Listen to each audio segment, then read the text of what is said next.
Every time I get up to go, I'd run into his chest. He'd be just standing there right in front of me, and then he'd reach into his little pocket there and give me some candy. It's okay, it's okay.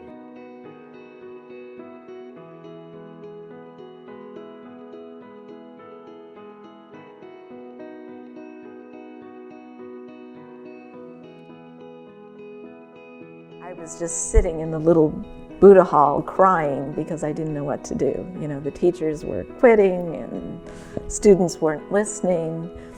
And that night at lecture, Shifu called me up to the high seat and he gave me a little bag and he said, and in the bag were all these little special treats, dates with walnuts and little candies and all these things. He said, you can't just cry, you have to come up with a method.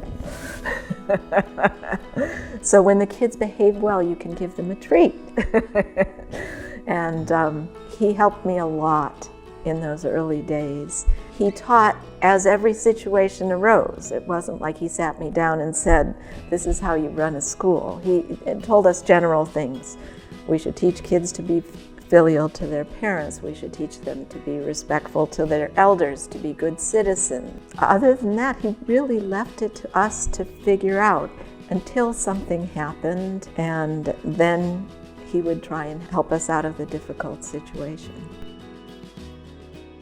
You know, we were sitting there, I'd be sitting there, and then I'd say, okay, that's it, because I'm going now. And then every time I get up to go, I'd run into his chest. He'd be just standing there right in front of me, and then he'd reach into his little pocket there and give me some candy. It's okay, here's some candy.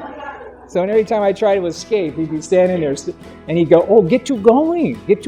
And I said, he says, calm down, it's okay, no problem, go, okay. So anyway, I tried to escape a bunch of times, I couldn't escape, and he was just sort of kind of hovering around.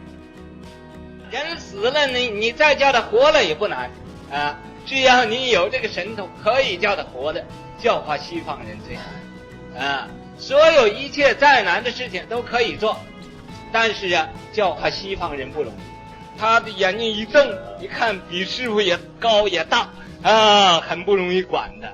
所以教化美国人呢，不是那么简单，不是那么容易的。